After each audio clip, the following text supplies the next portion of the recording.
नमस्कार। बोचाहा विधानसभा के 2025 के चुनावी नतीजे सिर्फ हार जीत का कोई सामान्य आंकड़ा नहीं है। असल में ये एक बेहद जटिल सामाजिक व्यवस्था का आईना है। आज हम बोचाहा की राजनीति की एक ऐसी समीक्षा करेंगे जो हवाई दावों पर नहीं बल्कि कठोर जमीनी डेटा पर टिकी है। हम सिस्टम की गहरी खामियों को डिकोड करेंगे, किसी व्यक्ति विशेष को नहीं, और 2030 के लिए एक ऐसा ब्लूप्रिंट रखेंगे जो पूरी तरह से जमीनी हकीकत से जुड़ा हो। बोचाहा को समझना है तो हमें यहाँ की मिट्टी की धड़कन को समझना होगा। ये एक ऐसा क्षेत्र है जहाँ सत्ता विरोधी लहर कोई अपवाद नहीं बल्कि एक स्थायी परंपरा बन चुकी है। जरा सोचिए, जब मानसून दगा दे जाता है या बाढ़ से पूरी की पूरी फसलें बर्बाद हो जाती हैं तो उसका सीधा असर सिर्फ किसानों की आमदनी पर ही नहीं पड़ता बल्कि उनकी राजनैतिक वफादारी पर भी पड़ता है। यहाँ जनादेश किसी लहर से नहीं, सीधे खेतों की स्थिति और कृषि संकट की हकीकत से तय होता है। भौगोलिक और सामाजिक संरचना को गहराई से समझना बेहद जरूरी है। मुजफ्फरपुर जिले का ये इलाका 88.71% ग्रामीण है। यहाँ कोई बड़ा उद्योग या कारखाना नहीं है। नतीजा, रोजगार के लिए भारी पलायन। जो परिवार यहाँ पीछे छूट जाते हैं उनकी पूरी जिंदगी सिर्फ सरकारी और कल्याणकारी योजनाओं के भरोसे चलती है। कोई भी चुनावी रणनीति तब तक काम नहीं करेगी जब तक वो इस 88.71% ग्रामीण आबादी की रोजमर्रा की जद्दोजहद को न समझे। आइए अब सीधे 2025 के नतीजों के गणित पर आते हैं। जैसा कि मैंने कहा, हमारा मकसद किसी की व्यक्तिगत आलोचना करना नहीं है बल्कि उस ढीले चुनावी तंत्र और कैंपेन की कमियों को समझना है जो जमीन पर पूरी तरह फेल हो गया। 76.51%। ये कोई मामूली टर्नआउट नहीं है, ये ऐतिहासिक है।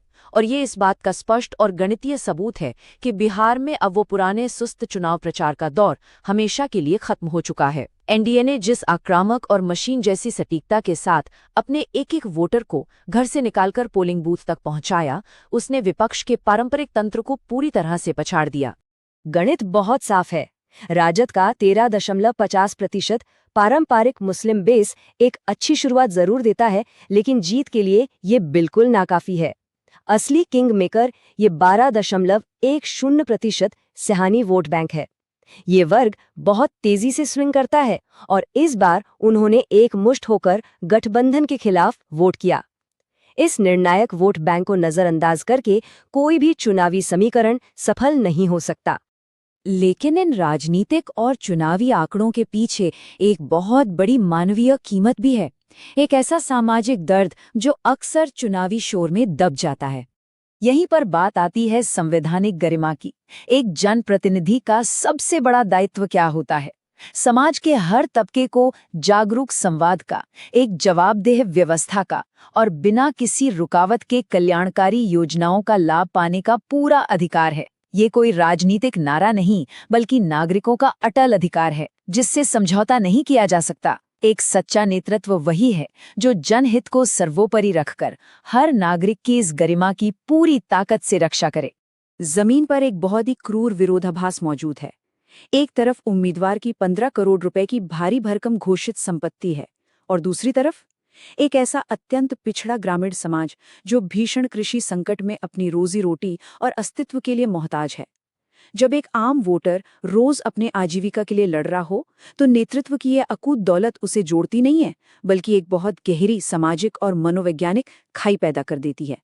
और ये खाई कितनी गहरी है, इसे मुजफ्फरपुर के NFHS 5 के सार्वजनिक स्वास्थ्य आंकड़े बयां करते हैं।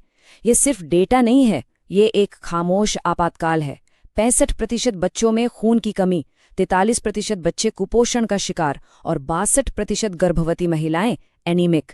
ये साफ दिखाता है कि जमीनी स्तर पर ग्रामीण कल्याणकारी व्यवस्था पूरी तरह ढह चुकी है।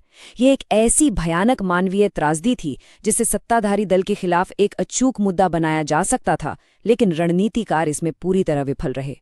तो सबसे बड़ा रणनीतिक सवाल यही उठता है, जब आपके इलाके के 65% बच्चे खून की कमी से जूझ रहे हों तो आपका पूरा चुनाव प्रचार सिर्फ उन पुराने घिसे पिटे जातीय समीकरणों पर क्यों अटका हुआ था? ये एक ढांचागत अहंकार और नैरेटिव की बहुत बड़ी हार थी। इसी विफलता ने सत्ताधारी गठबंधन को कमजोर तबकों और खासतौर पर महिला वोटरों पर अपनी पकड़ मजबूत बनाए रखने का खुला मौका दे दिया। तो अब आगे क्या? विपक्ष के इस किले को ढहाने के लिए 2030 में हमारी क्या रणनीति होनी चाहिए?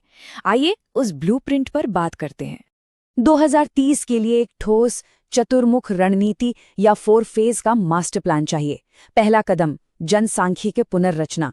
दूसरा, स्वास्थ्य और कृषि संकट के डेटा को एक मारक नैरेटिव बनाना। तीसरा, बूथ स्तर पर कार्यकर्ताओं को आक्रामक रूप से सक्रिय करना। और चौथा, सबसे अहम, पोलिंग के दिन का स्प्रिंट यानी सटीक लॉजिस्टिक्स के जरिए हर एक वोटर को घर से निकालकर बूथ तक पहुंचाना। इसे जमीन पर उतारने के लिए कुछ बहुत ही सामरिक बदलाव करने होंगे। सबसे पहले साहनी समुदाय के भीतर शैडो कमेटियां बनानी होंगी, ताकि उन पारंपरिक बिचौलियों को बाहर किया जा सके जो समाज में घर्षण पैदा करते हैं। NFHS 5 के गंभीर स्वास्थ्य आंकड़ों को हर घर तक पहुंचाकर एक जिंदा मुद्दा बनाना होगा। हाशिए के वोटरों को पोलिंग बूथ तक लाने के लिए एक गुप्त लेकिन बेहद मजबूत परिवहन तंत्र चाहिए। और अंत में सीधा संवाद कायम करने के लिए मोहल्ले के स्तर पर डिजिटल व्हाट्सएप पॉड्स को एक्टिवेट करना होगा।